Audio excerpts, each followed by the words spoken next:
nazwi initiative akotanga bolamu na nzambe moko nsima mosusu na vi na ngai nayoki moto pasi paske eleki ebele bolamu yango bolamu yango bolamu ya nzambe bolamu ya nzambe ngalalaki olalaki te solo se kobatela ngai nanimbaka yo nimbaka te solo se kobatela ngai nabanzi mosika na uta bolamu epesi kolela o nabanzi bisika lokota ngai bolamu epesi kolela o.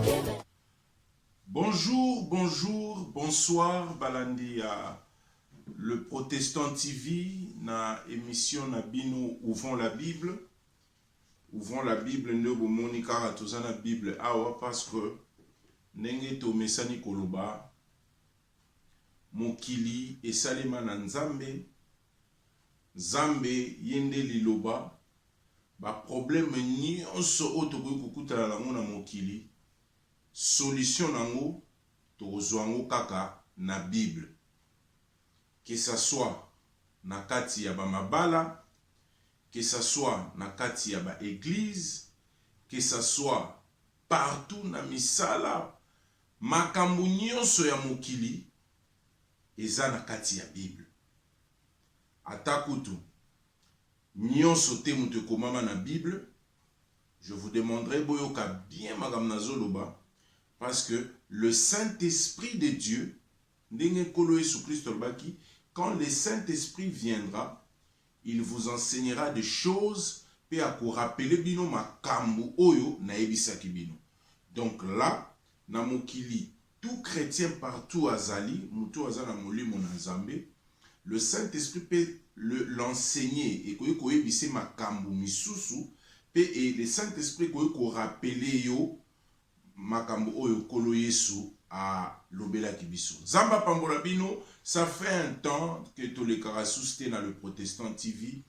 Vraiment, les aki pona ba raison et belé. Lelo sobomoni naza ngamoko, je ne suis pas avec maman Myriam de Balobi. La charité bien ordonnée commence par soi-même.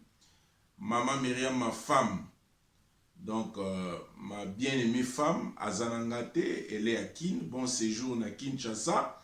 Maman Myriam, Azana bébé Emmanuel Bazana Kinshasa Nzambe Pambola, maman Nono Mangondo, ma grande sœur, maman Nangai Maote, yambi mwana na bango, yambi belle sœur na bango, vraiment Nzambe alikolo Pambola bino. Ce sont les actes pareils oh lelo batu bakorote yango ya Bible koyeba koyamba mutu. Ndena lo bakaka, il faut koyeba ko comprendre les actes des apôtres continuent. Nous ne sommes pas seulement là pour parler des choses où il y a dans la Bible. Or la Bible net si belle sœur na bango malamu. Ma mère elle a plus de 80 quelques années, mais elle vient toujours rendre visite à sa belle sœur parce qu'elle a une parcelle moko. Mona longo kuna malembe ekotala koko na ye, c'est une bonne chose. Donc belle sœur zala malamu na belle famille Nzambe likolo apambola bino. Merci lelo tolingi tolobela na tina ya maman oyo azana problème na sérieuse. Tokofungola la Bible na ebike bozana ebele bozolanda bazolanda biso na États-Unis na moni mama Dina Bumba Moleka na papa Pupu na moni Patrick Matondo na madame na moni bino nyonso bat bozolanda biso na France bozolanda biso na Belgique. Maman Miracle, Maman Bernadette, Namoni Bi Christine, Namoni ba famille nyonso, Namoni ba obazo na biso na Kinshasa. Là na profité pe na occasion pour na ko pesa ba condoléances na ngai na papa Bukasa, famille Bukasa oba oti ko perdre tata mwasi yaya maman Ndeko ba condoléances. Et je signale aussi na équipe ya le Protestant TV maman Justine Paza na Kinshasa. Nzamba Pambola maman Justine, Nzamba Pambola Batunyo Sobozolanda biso na le Protestant TV. Donc tozongi lisusu Zambia likolo azolokumu donc ezaki na mwa makambu ebele ya mike mais Zambia pesi biso makasi nzoto ataku tezo simba penza te mais to saila ka Nzambe effort pour to saila Nzambe. Zamba likolo pambola bino. Merci encore une fois na pasteur Kikou na Cape Town. Mais pourquoi vous tournez sous cette émission à partir à Dubaï? Merci pasteur Kikou Nzamba Pambolayo, na famille na maman Gorette na église Mobimba New Life na Afrique du Sud. Na Bosanité, maman Bijou Kadima Oazali, responsable de maman New Life. Là je vois aussi maman Mouleka Daïda P. Zosala P na église Munene na Kinshasa, responsable de maman. Na maman pasteur, na pasteur au Bozanae, pasteur, enseignant, na yoka kilite ya nae, Zamba Likola Pambolabino, vraiment, Zamba Pambolabino, na msala bozosala, et je profite de l'occasion pour vous dire, et zappe malam ko participer dans l'église ou ba enseignement et zali, parce que la Bible nous dit, bat bazali ko kola na ba enseignement ya ba pote. Donc, eza malamu, bat ko kola ko yoka ka ba enseignement, il faut ko kenda peine ba église. Ou ici quand enseignement ezote ezaka raté ba église ka ici ka naza contreté mais nazolo ba il faut ko kendaka OK na église place enseignement ezali ezo sunga pe bato pona koyeba kokola na molimo pona ko soki muto akoli akozala makasi ya koyeba ko résoudre problème lokola problème oyo tozanango problème ni tozanango ezana mama na biso azana problème na libala na ye, elle est mariée aumeli na libala baboti na mobali mais tango babandaki libala na bango ye ayebaki na Nzambe te. Alors bazalaki kaka moni na vie na bango tozo condamner pe tozo juger te mais bazalaki ko vivre na lolenge na bango o bango bazalaki ko vivre ye na mobali ne avant babala na type ba ko balana mais problème ezali eza tabouté. Parce que ceux qui bomoni makamususu ezokoma tabou pour bolobela moté, il faut voir qui est derrière ça parce que le diable ne veut pas que les gens baloba vérité alingite batu ba yoka po batu ba ko kangolama makamusu akomisi yango ya soni nzoka ezali kambo ya sonité. Sikoyo mama na papa problème na bango ezalaki nini tango bazalaki kosangana papa na mama papa ye na ndenge na ye amesana ka ndenge pe amesana ki na mama avant mariage na bango na ndenge pe bazalaka na bango bayebaki na Nzambe te abandaki mingi kosepela kosangana na mama ye asepelaka mingi na ndenge ya sima. Donc tant aza kosangana na mama esengeli asangana na mama normalement ndenge Nzambe asalaki mobali na mwasi nde balobi Adam a connaître mwasi na ye donc bosangani normal mais papa na ye na habitude na ye ya bandaki mingi ata na mama avant babala na type babalani ata ndenge pe baboti azalaka mingi koyebisa mama ki nasepelaka mingi pe mingi nasalaka na yo nasanganaka na yo na ndenge ya sima ke nasanganaka na yo na ndenge ya liboso. Sikoyo eloko wana même banda kala mama asepelaka nango te mais eumeli na bango bambule belé mikolo misusu mama omona kendaka hôpital mais omona ba docteur pe bazoyebisa non mama eza normal te eza malamu te mais que faire ndenge eza na bato mosusu balobaka kaka femme africaine. Donc, femme, soyez soumise, il faut tout ça, mobali na yo, tout ce que mobali na koloba, il faut ça la yango. Alors, et où meli ebele et ko sala ke mama oyo aye ko yoka liloba na Nzambe. Tango ayoki liloba na Nzambe abongoli siko motema. Na ko bongola motema, moni na ba église ezali, ezala na ba département ba maman, ezala na ba département ba papa, ezala na ba département ebele, na département ya mama bandi pe ko solo na ba mama ebele, ba mama ba kambi, je vous encourage. Azo solana mama bakambi nde aye ko exposer pe problème botala ngala libala ndenge nazalaka boye na cure d'âme siko ba mama bakambi ba ebisi ke non mama normalement eza malamu te ba ebisi point ni po bafungola ki bible ke comportement oyo ya kosangana na mobali ata aza mobali na yo o bobalani na ye koyebana na ye nzoto me na ndenge ya sima mobali asangana kana na ndenge ya sima ezali péché. Sikoyo mama akomaki na problème mais mobali nanga oyo na umeli na ye toboti na ye bana ba famille bayebi sikoyo nasala nini ake kosolola na papa koyebisa papa papa est-ce que possibilité ezate vraiment totika makambo papa atomboki nango makasi nde boyebi kaka babengaka mingi baeglise mosusu église ya balabala, papa siliki, qu'est-ce qui se passe? Moi je vais te dire une vérité, yeba ki ndenge na sangana na yo na sepelaka mingi koleka soki nazo sangana no na ndenge ya sima ke na ndenge liboso oyeba yango lelo soki kaka ezalaki mpona ngai nde nalingaka kaka kosepela no na ndenge ya sima na sangana no mingi liboso ezaka mpona sepelisa yo problème baza nango yango wana mama ayebi te eloko nini ya kosala ameki kosola na mobali alobi jamais moi je suis l'homme baki kosola na belle famille sololi na mama ya mobali alobi mama nga nayebi te boyebi kaka bino moko na Congo eza na bakoutume mosusu mama kuta alobi nga makambo oyo ndeka bolobi balobaka tabu wana tabu nga makambo na bino nasepeli kutu te oyebisa ngai obongisa ngo kaka na ye akepe pa mama na oyebi wana makambo ya chambre na bino eza makambo ya koyebisa ngai te mama ayebi te eloko nini asala à chaque fois soki azolinga papa linga sangana na ye kaka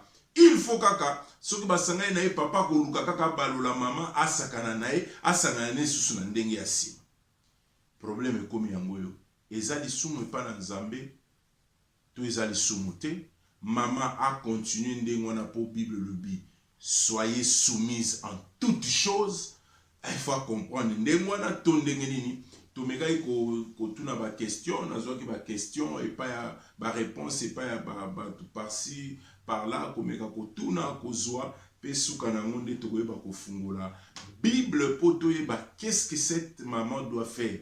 La maman se pose elle a posé une question, papa, est-ce que je dois continuer kozala mwasi ya libala ya papa oyo to je dois divorcer parce que à chaque fois soki asengi asangana na ngai bible lobi na ye ke opimela mobali na yo nzoto te oui mais tango nazopesa ye est-ce que eza napesa ye nzoto mobimba tango toza koyebana na ye nzoto to eza parce que koyebana na nzoto na ndenge ye azalaka na ngai eza lisumu nasala nini akepe kosola na bapasteur mosusu bapesaka baréponse balobi kaka bon maman tu dois prendre le temps de prier comme aujourd'hui je ne vais pas citer un nom natunaki question na diacre ya église moko boye apesi ngai réponse moko alobi mais soki mpona ngai bon a continuer kaka kosatisfaire mobali na ye parce que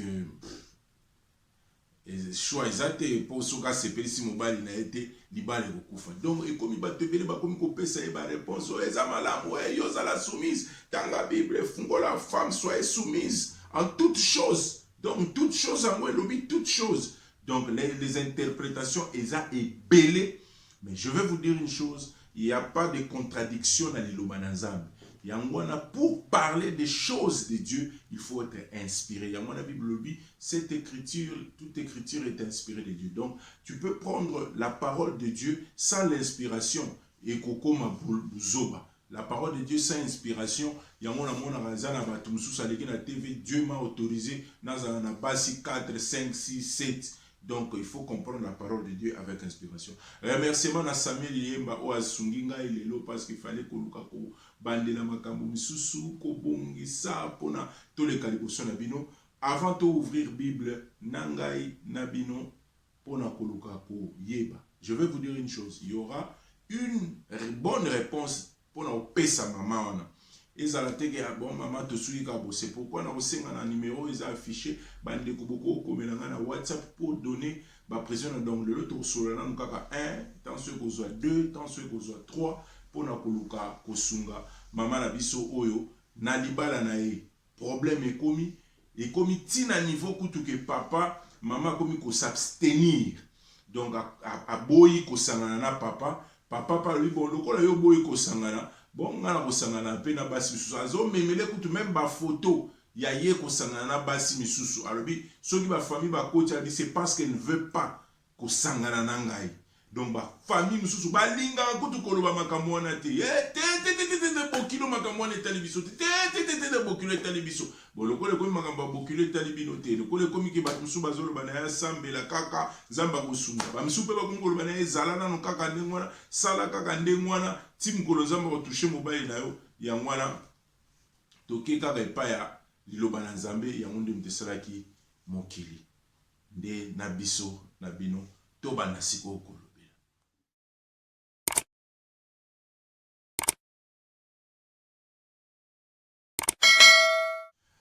Balandi ya le Protestant TV na boyebi sujet na biso toza na molelo nde na lobi sikoyo même tina ya émission na biso c'est ouvrons la Bible to fungo la Biblia sikoyo po boyebi bandeko na yebisa bino lika moko eza na baka ebele eza na basi ebele pe la plupart na bamabala soki boke komona bacouple mosusu eza bake kodivorce soki otali mingi na baka ya bamabala omona ezalaka mingi bamama mutu basalaka effort ya kobongisa metan su bakokoma na place moko boye mobali tansu ki autorité ou bien coutume ou bien loko moko boye mona elembisi mingi nalobi te ka 100% mais tokozwa ata ya 80% bamama omona mwasi azosala effort kasi tobongisa bazokemake ti omona na suka mais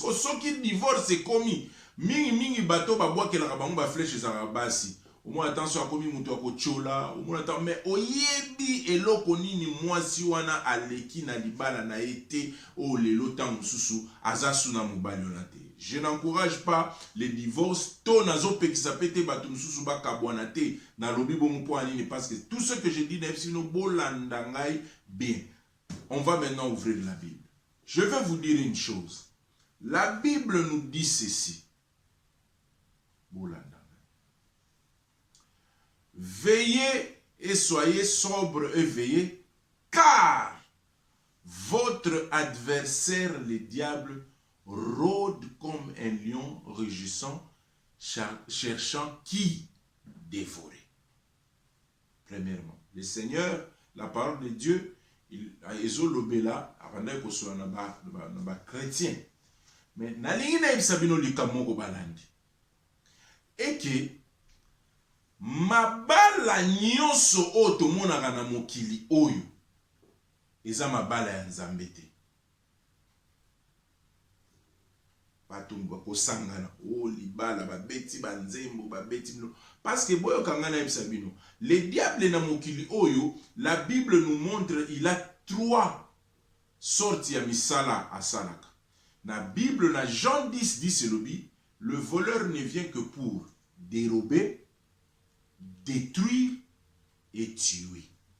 Nangina yebisa bino sikoyo Satan akoki ko préparer le yo mwasi moko akutanisa yo bosangana na mwasi wana bobalani pe na bino pour torturer ta vie otikala moto ya souffrance ya libela na vie na yo omoni peke obali ovani na libala omonaka bolamu te na libala wana.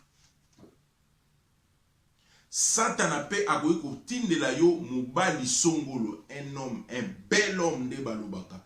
Ce qui a telemi boye vraiment mokili mumba ba sepeli mais or le diable azana nguya ya ko préparer pour na pe mutu so akota na libala ozomona tina kutu ya kokota na libala wana ti. Mais laissez-moi vous dire une chose, libala ezamala. Pour la nini nazoloba na ndenge wana. Bible lobi boye. La bénédiction de l'Éternel enrichit. Ce qui libala eza lipamboli. Ils ont enrichi, et il ne l'a fait suivre d'aucun chagrin. Ça, c'est la parole de Dieu. Donc, toye balelo, na bandeli lisusu, et je pèse bien mes mots, mabala nyonso esalema na mokilio atakutu milolo ebetama atakutu soningini mabala nyonso eza mabala ya Nzambe te. Je vais vous donner un exemple. Soki mobali oya balio akangaki yo na kisi. Chaque tongo azora maki a panzaka na porte avant bima donc eloko ebatelaka bolingo eza maki akenda kozwa yo azwaka babiloko moko apesi yo meli omoni ozaki kutu na plan na yete tant musupo ozaki no na mobali mususu lingai kobala mbembala moko omoni motema no échanger obala ni pe abali yo okomi femme mari balati yo bagi kombo échanger olongwe kombo tel okomi kombo ya famille na bango mais ye na motema na ye ayebi ke eza kisi nde moto ebongolisi motema la siko na ngina tuna est-ce que ça dans tout ça l'intérêt en Nzambe na kati ezali ni donc eloko esimbi bolingo wana eza bolingo ya bonzambe ti. Est-ce que vous comprenez? Alors tozo kene malembe na lobi te ke maman na biso bolingo na eza ya Nzambe te, mais je vais aller quelque part, même vous ouvrir la Bible. Le Seigneur Jésus-Christ, quand il a dit, je vais demander à mon fils Samuel. Samuel cherche dans les livres de Jean 4, quand le Seigneur a parlé à la femme samaritaine. Vous savez, on appelle ça rencontre du Seigneur avec la femme samaritaine. Balobate ke avec une fille samaritaine, mais balobi ke avec une femme. Donc une femme eza mutu oyo abala nde babengaka ye femme.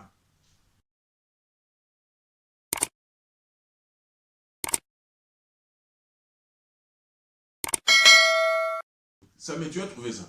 Essaie un peu de lire ça.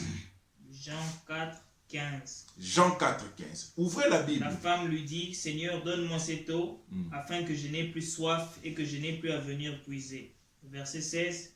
Va appeler ton mari, lui dit Jésus, et reviens ici. La femme lui répondit, 17. Je n'ai pas de mari. Jésus lui dit, tu as bien fait de dire, je n'ai pas de mari. 18. Car tu as eu 5 maris, et l'homme que tu as maintenant n'est pas ton mari. En cela, tu as dit la vérité. Bon, amen. Merci Samuel. Maintenant, je veux vous dire une chose. Mets-toi à la place de cette femme. Samuel, tu entends? De Yosa Moubali, mais nous sommes en train d'enseigner. Tu te mets à la place de cette femme. Tu vas rencontrer le Seigneur Jésus qui est Dieu. Tu laisses cet homme à la maison. Mais tu vas, Dieu te dit, l'homme moana n'est point ton mari. Qu'est-ce que tu vas faire? Donc, si vous étiez marié, la famille la famille considère cet homme comme ton mari. Mais tu vas chez Christ, le Seigneur te dit que cet homme n'est point ton mari. Tu vas justifier ça comment? Ou justifier on gagne pas ensemble.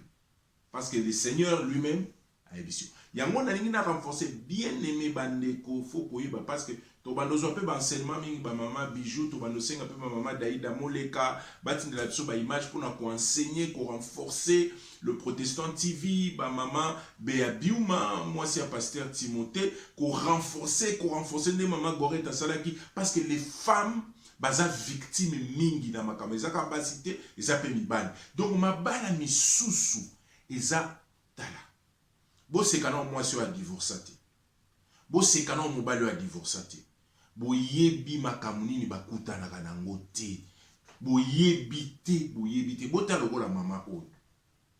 Bo ta na lokola mama oyo tozolinga tokende. Mama na biso vraiment na lobi te kenanu. Papa zali mobali na ote mais tozo fungo la Bible pour malembe to luka to comprendre. Bo ta la sikoyo bande ko ngai. Question musu na boy komituna. Soki sikoyo obalani na mobali oyo azaya yote. Ne point ton mari. Au vivre na ye 20 ans. Donc tu vis 20 ans na muto azaki te sengela ki azala mobali na yo. Je donne un exemple. Balandi ya les protestants TV bande konangai. Tant tozo fungola maloba na Nzambe za poto comprendre. Na zongi sumuke ko juger moi si oyo a divorcé. Ko juger non mobali a divorcé po yebi makambu oyo a vivre na vie na été. Mama oyo papa zo senga kaka yeba na nzoto na ndenge ya sima. Mama habite Bible lobi ndenge na te papa lobi soki oboyi oki. Ameka akosola kututi donc libale komi na problème. Yé na papa bakosuka ndeni. Papa zo memele pe ba verset biblique la femme soit soumise en toutes choses. Na sololi na mama Bijou Kadima. Na tuni mama Bijou Kadima, osala ni. Mama Bijou Kadima pesi na réponse à vie papa. Mobali balobi aime ta femme comme Christ a aimé l'église. En plus koyeba na nzoto relation sexuelle eza pona plaisir ya batu mibali.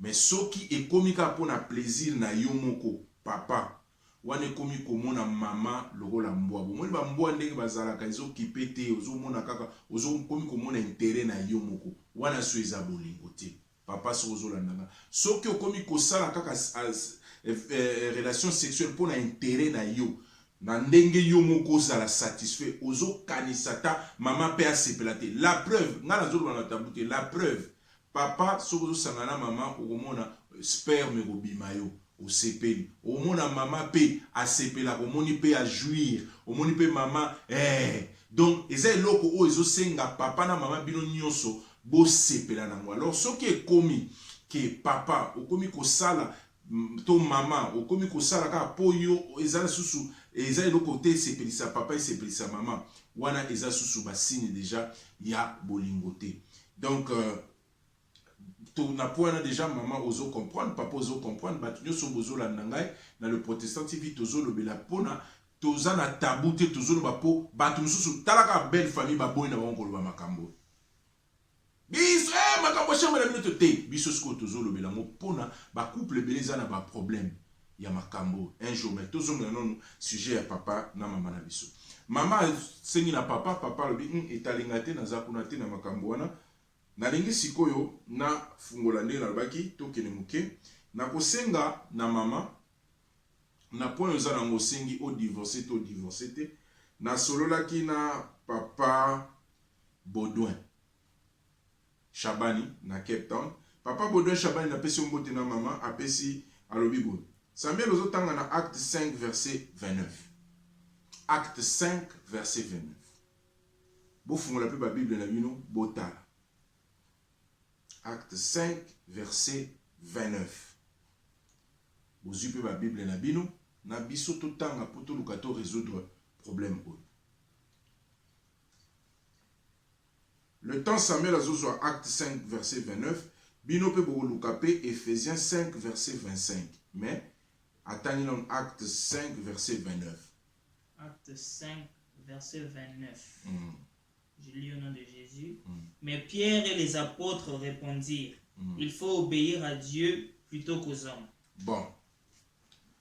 Femmes, soyez soumises à Dieu en toutes choses. La soumission que Dieu demande à la femme, c'est que la femme doit être soumise na kibonzambe. Mobali na yo akoyi kotinda yo te okende kosala kindumba po ya na mbongo na ndako. Mobali na yo akoyi kotinda yo te okende kofinga basemeki na yo. Mobali na yo akoyi kotinda yo te okende kotonga to koboma mutu to kokende kozwa kisi. La soumission ya mwana ba maman, vous devez être enseigné. La soumission oyo ezala la soumission ya kibonzambe en toutes choses.